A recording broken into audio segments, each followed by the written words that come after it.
Today, we'll be focusing primarily on EB2 and EB2 NIW. And I would like to get your opinions on first of all, how did employment-based green cards came about? What is it that USCIS is looking for?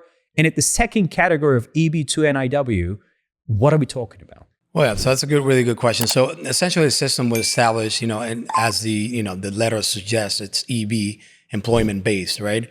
So there was obviously an important issue that had to be addressed, and that was the issue of the lack of potential people that can sort of push the economy forward and also attract people who are very talented to this country, right? At the same time, companies around the country didn't have brain power within the United States, right, to sort of expand, right? You see all these big companies like Google who are bringing in through different routes of immigration. All the CEOs, look at all the CEOs of the tech companies. Yeah, exactly. So they're from across the world. So basically that was a main point in the essence of employment-based visas. So you have to sort of the EB2 and NIW. It's sort of it's a self-petition visa, but it's grounded on the employment-based visas and the process of employment-based visas, right?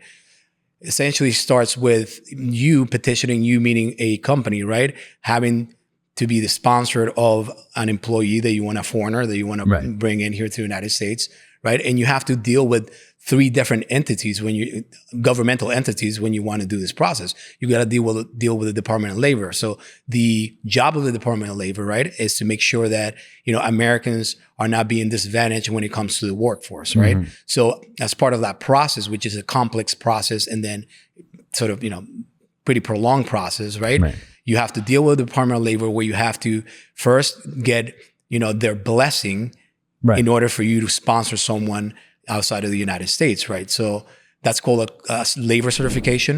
And essentially, it's a process in which the company states that they want a specific person for this specific position, right? They have to submit what is called the prevailing wage request to the Department of Labor. And what that does is that it protects Americans, because obviously, you would imagine that everybody, as we said, they want to, the most powerful country is always going to be a magnet to people across the world.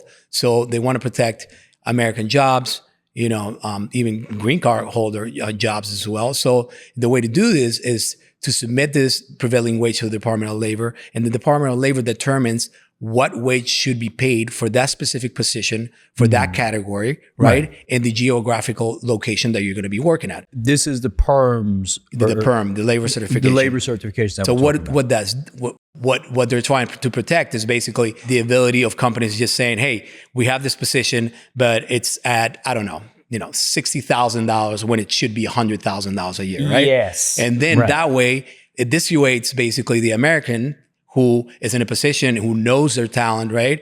And who would typically apply for that type of a job, but the American doesn't do it because they're not paying well enough. So that first part of the process is to make sure that you're paying a wage that to the government should be paid for that particular position, and then it's not a disadvantage to an American who's applying. It's anybody's game. Right, it's anybody's game. And the job post stays there. So that's the second part. So that's the recruiting part. So after they give you the prevailing wage, they say for this particular position that you want to hire for, you should be paying X amount of money for it, right? So then the second part of it is the recruiting part. So depending on which category, right, everything varies, but in essence, what you have to do is that the company has to place ads in the newspapers, right? Typically is, 2 consecutive Sunday ads. Who reads those newspapers, man? Nobody, which is actually advantageous to a lot of people who are doing the process, because it's a little bit archaic when it comes to how they want to manage the recruitment process. So that's one step of it. The other step is they have to put in for 30 days, ads on the local unemployment offices, right? About the position that is available. The other one is basically what it's called an internal posting, right? So if you have a company and, whatever, maybe even a 5 people company or a 500 people company, you have to have an internal posting where you're saying, hey, you're advertising within the company. We have this position open.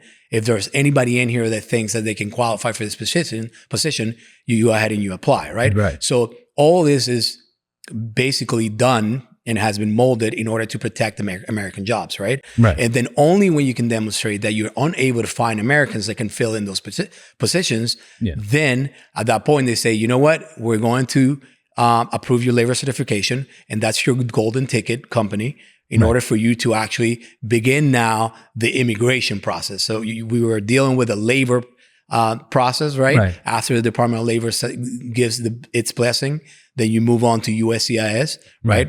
Which is the entity that adjudicates the immigration, most of the immigration petitions. Then you move on to either a consular processing or an adjustment of status, which means that you can basically do your residency, the last steps of your residency process here in the United States and already start working, because once you submit the adjustment of status, you can petition for, a work permit, which will allow you to start working at the job that wants you to work there while the process is still pending. Right. So that's basically, the perm side labor certification. So then they said, well, look, there's a lot of people who, shouldn't have to go through this entire process, right? There's a lot of people that we want to attract, right? Who are of national importance, right? National interest, right?